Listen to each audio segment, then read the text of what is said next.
أما بعد فقد قال رسول الله صلى الله عليه وآله وسلم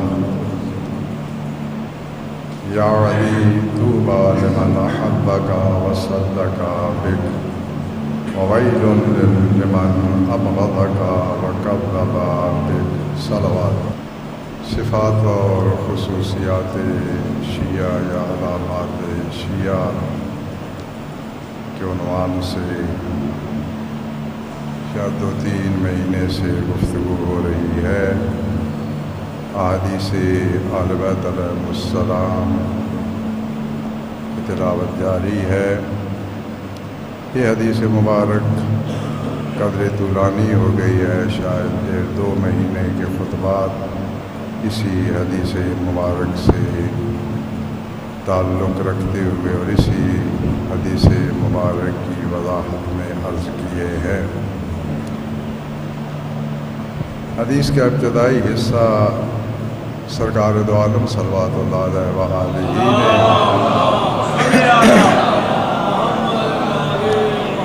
حضرت امیر المومنین علیہ السلام سے یہ خطاب فرمایا ہے کہ علی طوبیٰ ہو شخص کے لیے جو تجھ سے محبت کرتا ہے اور تیری تصدیق کرتا ہے، اور ویل ہو شخص کے لیے جو تجھ سے بغض رکھتا ہے اور تیری تکذیب کرتا ہے. اس حدیث مبارک کا اکثر حصہ تلاوت کر دیا تھا. اس کا آخری حصہ آج تلاوت کر رہا ہوں کہ حضرت نے ان کی تعریف کرتے ہوئے کہ جو حضرت کے محب ہیں، یہ فرمایا کہ التواضع للہ، اللہ کی بارگاہ میں تواضع انکساری. ہمارے ہاں تواضع یہ خدمت کو کہا جاتا ہے، یہ تواضع، لیکن عربی میں تواضع ہوتا ہے عاجزی و انکساری، یعنی بارگاہ ربوبی میں وہ اکڑ نہیں رکھتے، عاجزی و انکساری اس کی بارگاہ میں وہ اس کا اظہار کرتے ہیں. خاشعۃ ابصارہم، ان کی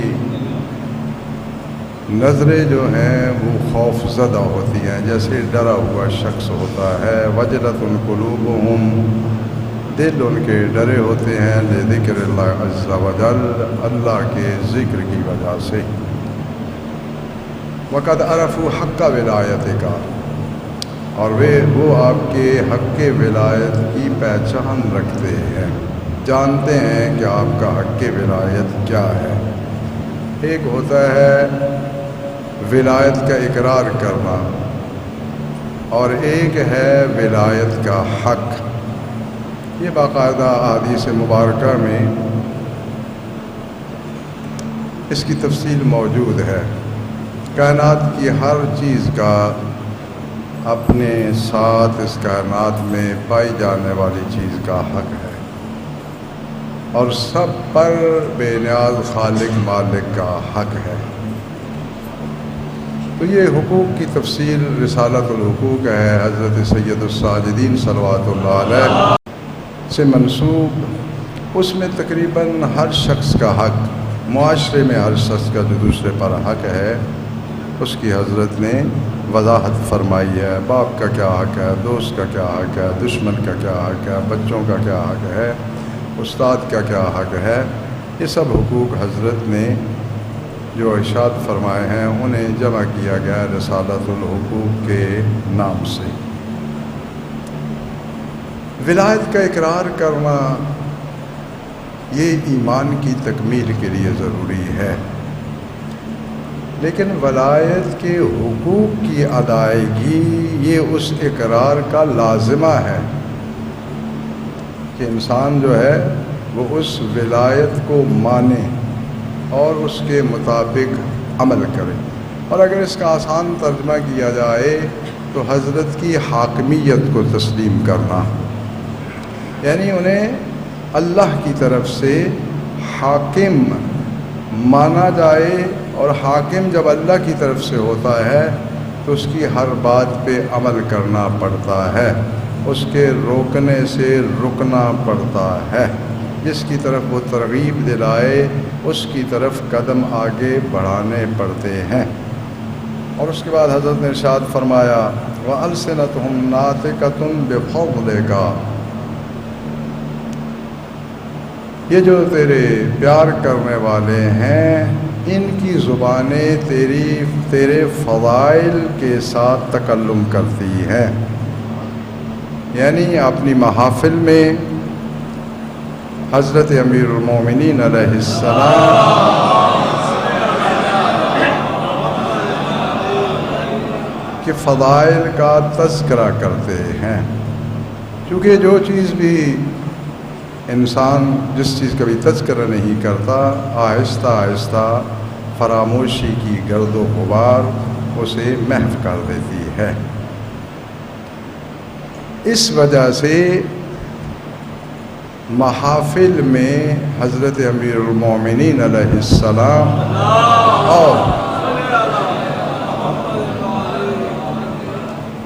اور سرکار دو عالم کی پاک و پاکیزہ مطہر آل کے فضائل کا تذکرہ ہونا ضروری ہے،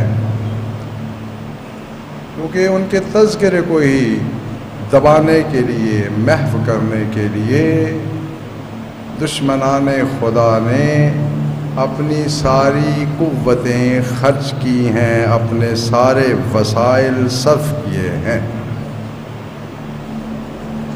وَأَعْيُنُهُمْ ثَاقِبَةٌ تَحَنُّنًا عَلَيْكَ، اور ان کی آنکھیں آپ پر جو ظلم ہوا ہے، آپ کا جو حق چھینا گیا ہے اور چھینا جانا ہے، اس کو یاد کر کے گریہ کرتی ہیں، جیسا کہ امام وقت کی یاد میں گریہ کرنا یہ انتہائی فضیلت والا کام ہے۔ شاید پہلے بھی ایک دفعہ عرض کر چکا ہوں، ہم میں سے کتنے ہوں گے ایسے کہ اگر ان کو ایک بڑا مالی نقصان ہو جائے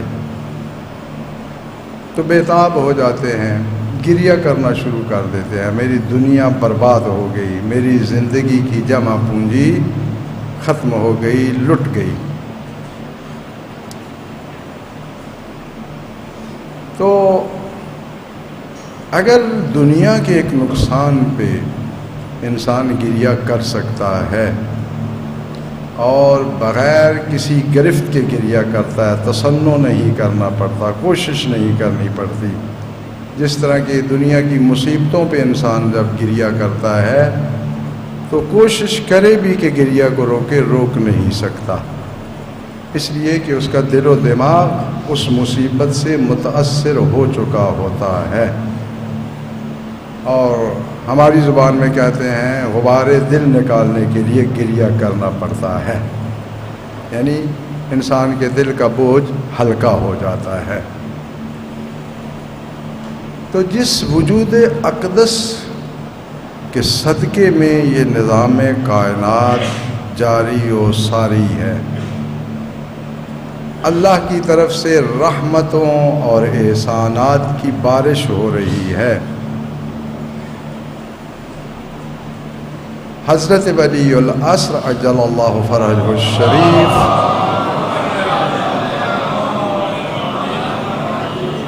پہلے بھی شاید ایک آدھ خطبہ پہلے عرض کیا تھا کہ حضرت کی خدمت میں احادیث اہل بیت علیہم السلام کے مطابق ہفتے میں 2 مرتبہ یہ 1 مرتبہ ہر شخص کے نام اعمال پیش ہوتے ہیں، حضرت مطالعہ کرتے ہیں، پھر اپنے ماننے والوں کی خطاؤں پہ، گناہوں پہ گریہ فرماتے ہیں۔ اور اگر حقیقتاً ان کے ماننے والا ہو تو پھر حضرت اس کی گناہ کی بخشش کے لیے دعا بھی فرماتے ہیں۔ اللہ یعنی اس حجت الہی کو اپنے ماننے والوں کی کتنی فکر ہے، کتنی فکر ہے۔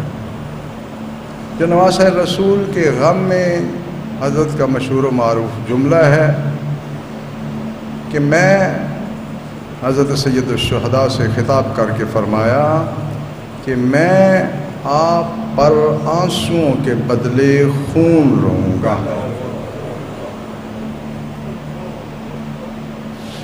یعنی اس غم پہ آنسوؤں کے بدلے میں خون کے آنسو۔ اور معصوم پہ تو کبھی غفلت طاری نہیں ہوتی، معصوم پہ تو کبھی نسیان طاری نہیں ہوتا۔ معصوم کے لیے تو وہ کربلا کا واقعہ ایسے ہی ہے جب اب آنکھوں کے سامنے ہو رہا ہو۔ اس شدت غم کے باوجود اپنے ماننے والوں کی یہ فکر کہ ان کے لیے گناہوں کے بخشش کی دعا فرماتے ہیں۔ تو اتنے کریم آقا کی یاد سے ہمیں غافل نہیں رہنا چاہیے۔ متعدد بار کہہ چکا ہوں نجی محافل میں، اجتماعات میں، کہ ہماری تمام مصیبتوں اور مشکلات کا حل اس حجت الہی سے رابطہ رکھنا ہے بس۔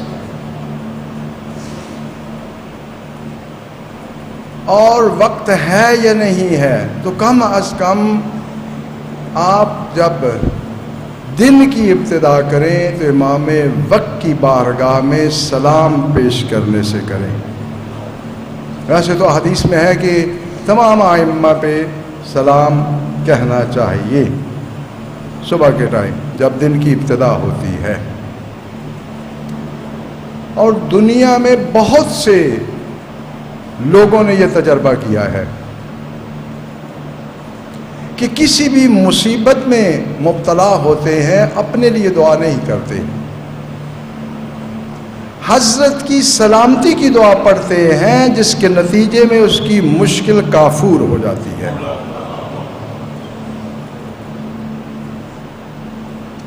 آپ کی میری زندگی کی انتہائی پیچیدہ مشکل ہے حضرت کی سلامتی کی دعا اور حضرت کی صحت و سلامتی کے لیے صدقہ۔ یہ دو کام ہر قسم کی مشکل کو حل کر سکتے ہیں۔ اس لیے کہ جب آپ جانتے ہیں نا کہ سلام دینا مستحب ہے اور سلام کا جواب دینا واجب ہے، ہم جب ان کے لیے سلامتی کی دعا کر رہے ہیں یا ان کی بارگاہ میں سلام عرض کر رہے ہیں تو ایک مستحب کام کر رہے ہیں۔ اور جب اس حاکم حقیقی کے پاس سلام پہنچے گا تو اس نے وجوب کے تحت جواب دینا ہے، اور سلام کا جواب وہی طلب سلامتی ہے۔ السلام علیکم، تو جواب میں کیا کہا جائے گا؟ وعلیکم السلام۔ یہ وہ جو ہے جواب میں چاہیے ہوتی ہے، چونکہ بہت سے اب ایک شخص جو ہے اس نے شاید مجھے واٹس ایپ پہ سلام لکھا۔ اب سلام بھی جو ہے اب کیا کہا جائے کہ سن رسیدہ حضرات بھی پڑھے لکھے حضرات بھی عجیب طریقے سے اسلام علیکم لکھ دیتے ہیں، اسلام علیکم، اور کچھ اس طرح لکھتے ہیں اسلام و علیکم۔ یہ وہ عاطفہ ہے، بعد میں علیکم جو ہے وہ مجرور ہے، پہلے السلام ہے، یہ اپنے آپس میں عطف بھی نہیں ہو سکتا، اس کا ترجمہ بن جائے گا اگر کوئی لکھتا ہے السلام و علیکم تو السلام اور آپ پر، دو جملے، تو بھائی یہ سلام ہی تو اس پہ کرنا تھا، اسے جدا کر دیا ہے، لہذا السلام علیکم یا سلام علیکم۔ اسلام جو ہے وہ تو مذہب کا نام ہے، وہ تو آئین کا نام ہے۔ تو میں نے ایک شخص کو کہا کہ بھائی آپ پڑھے لکھے ہیں تو اسلام علیکم آپ کیوں لکھ رہے ہیں؟ تو ان جواب میں لکھا کہ ہم نے کتاب میں اسی طرح لکھا ہوا دیکھا ہے۔ تو اب ان کی کتاب کی غلطی جو ہے وہ ہمیشہ کے لیے غلطی بن گئی ایک شخص کے لیے، سلام علیکم یا السلام علیکم۔ یہ جو واو ہوتی ہے یہ ہمیشہ جواب میں جواب کہنے والے کے لیے کہنی چاہیے۔ ایک شخص نے کہا السلام علیکم، دوسرا کہے گا وعلیکم السلام۔ یہ واو جو ہے اسی کے سلام پہ عطف ہے، یعنی اسی کی کلام کی تکمیل ہے۔ اس نے کہا آپ پر سلام، میں کہہ رہا ہوں اور آپ پر بھی سلام، یعنی اس کی کلام کا تتمہ اس کی سلامتی کے ساتھ میں کر رہا ہوں، مکمل کر رہا ہوں اس کی کلام کو۔ تو یہی کیفیت جو ہے وہ جب ہم ائمہ کی بارگاہ میں سرکار دو عالم صلوات اللہ علیہ وآلہ کی بارگاہ میں کرتے ہیں تو ہر سلام کا سرکار کی بارگاہ سے بھی جواب آتا ہے۔ ہمارا سلام تو قبول ہونا ہے یا نہیں، سلامتی کی دعا قبول ہونی ہے یا نہیں، لیکن اس طرف سے جو دعا آتی ہے ممکن ہی نہیں کہ رد کی جا سکے۔ لہٰذا ان چھوٹی چھوٹی باتوں کو اپنانے کی کوشش کریں۔ یہ کہنے میں سننے میں چھوٹی سی بات ہے، لیکن یہ منبع خیرات ہے، چشمہ ہے اللہ کے احسانات کا، اور یہی سے سب کچھ ملنا ہے۔ جس طرح الحمدللہ رب العالمین اکثریت شیعہ کی یہ کرتی ہے کہ جب کبھی خود کسی مصیبت میں مبتلا ہوتی ہے، کسی عزیز کی فوتگی ہو گئی تو مجلس ترحیم ہوتی ہے، اس میں مصائب اس مرنے والے کا پڑھا جاتا ہے، مصائب پڑھا جاتا ہے اہل بیت علیہ السلام کا۔ یعنی ہم عمل سے یہ ثابت کر رہے ہوتے ہیں کہ یہ بھی مصیبت ہے جو میرے گھر میں واقع ہوئی ہے، مجھ پر نازل ہوئی ہے، لیکن میں اس مصیبت کے باوجود بھی اہل بیت کی مصیبت کو زیادہ اہمیت دے رہا ہوں۔ لہذا ان چیزوں کو آپ نے کبھی بھی ذہن سے نکلنے نہیں دینا، فراموشی کا شکار نہیں ہونے دینا۔ ہمارے ہاں یہ ہوتا ہے بندہ پھسلتا ہے تو ہائے مائے کچھ نہ کچھ ایسا کلمہ کہتا ہے، تو میں کہتا ہوں کہ یار اس موقع پہ آپ ہمیشہ حافظے میں رکھیں کہ ایسے مواقع پہ حضرت ولی عصر عجل اللہ فرجہ شریف کا تذکرہ ہونا چاہیے، کہ ہو سکتا ہے کہ یہ پھسلا ہوں یہ میرا آخری سانس ہو سکتا ہے نا۔ تو پھر ایسے مواقع پہ امی جی کو یاد کرنے کی بجائے انہیں یاد کرنا چاہیے جن کے یاد کرنے سے اٹھنے کی ہمت پیدا ہوتی ہے، اور اللہ کی رحمت اور احسان کا باعث بنتا ہے جن کو یاد کرنا۔ وَعَلَى الْأَئِمَّةِ مِنْ وَلْدِكَ، اور اسی طرح وہ تحنن کرتے ہوئے تجھ پر اور تیری اولاد سے جو ائمہ ہیں ان پر آنسو برساتے ہیں۔ یدینون اللہ بما امرہم بہ فی کتابہ، وہ اللہ سے دین کا معاملہ وہی کرتے ہیں جو حق تعالیٰ نے انہیں اپنی کتاب میں حکم دیا ہے۔ وجاءہم بالبرہان من سنت نبیہ، اور ان کے پاس برہان آیا ہے سرکار رسالت صلوات اللہ علیہ وآلہ کی سنت سے۔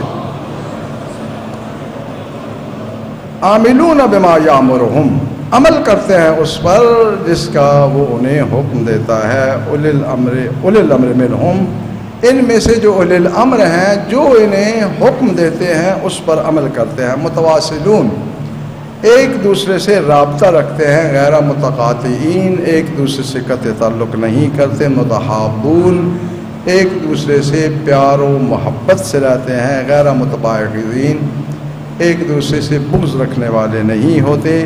ان الملائکۃ لتصلی علیہم وتؤمن علی دعائہم، بڑا قیمتی جملہ ہے کہ ملائکہ جو ہیں وہ ان پر سلام بھیجتے ہیں، درود و سلام، طلب رحمت، تسلی ہوتا ہے، طلب رحمت کرتے ہیں ملائکہ۔ وَتُؤَمِّنُوا عَلَىٰ دُعَائِهِمْ، اور جو امیر المومنین علیہ السلام سے محبت کرنے والے ہوتے ہیں، ان کی پیروی کرنے والے ہوتے ہیں، اکیلا بندہ بھی اگر دعا مانگ رہا ہے تو ملائکہ اس پہ آمین کہتے ہیں۔ بڑی بات ہے کہ امیر المومنین علیہ السلام سے محبت کرنے والا تنہائی میں اکیلا بھی دعا مانگے، اجتماع میں دعا مانگے یا تنہائی میں دعا مانگے، اس کی دعا پہ آمین ملائکہ کہتے ہیں۔ وَتَسْتَغْفِرُوا لِلْمُذْنِبِ مِنْهُمْ، اور ان میں سے جو گناہگار ہوتا ہے ملائکہ ان کے لیے اللہ کی بارگاہ سے طلب مغفرت کرتے ہیں۔ وَتَشْهَدُ حضرتهم، اور ان کی محفلوں میں حاضر ہوتے ہیں۔ وَتَسْتَوْحِشُ لِفَقْدِهِ إِلَى يَوْمِ الْقِيَامَةِ، جانے مطلب ان سب اہمیتوں کی اور مولا کے ماننے والوں کی فضیلتوں کی۔ فرمایا کہ جب وہ فوت ہو جاتا ہے نا، اس دنیا سے چلا جاتا ہے، تو ملائکہ قیامت کے دن تک اس کی نسبت وحشت و تنہائی محسوس کرتے ہیں کہ ہمارا انس والا شخص جو ہے وہ ہم سے جدا ہو گیا۔ اس کے لیے کوئی بڑے کارنامے انجام دینے کی ضرورت نہیں ہے، حق ولایت ائمہ اہل بیت علیہم السلام ادا کرنا ہے اور ان سے محبت کرنی ہے اور ان کے بتائے ہوئے احکام پہ عمل کرنا ہے۔ تو یہ سب کچھ جو ہے وہ ہر اس شخص کو مل سکتا ہے جو اس عہد کی پابندی کرے، اور اس کے لیے کوئی زحمت کی ضرورت نہیں ہے۔ انسان جب قصد کر لیتا ہے، ایک دن نا یہ نا اس طرح اپنے ذہن میں نہ ڈالے کہ ایک دن ہی سارے کام کرنے ہیں، ایک ایک کام کو آپ ہر روز اپناتے جائیں تو پھر یہ سب چیزیں آپ کے لیے عادت ہو جائیں گی، پھر ان کو کرنا مشکل نہیں ہوگا، کیونکہ حدیث میں بھی ہے کہ برائی اور نیکی عادت ہوتی ہے، جب عادت ہو جائے تو پھر وہ کرنا کام آسان ہو جاتا ہے۔ بارگاہ رب العزت میں مصرانہ دعا ہے کہ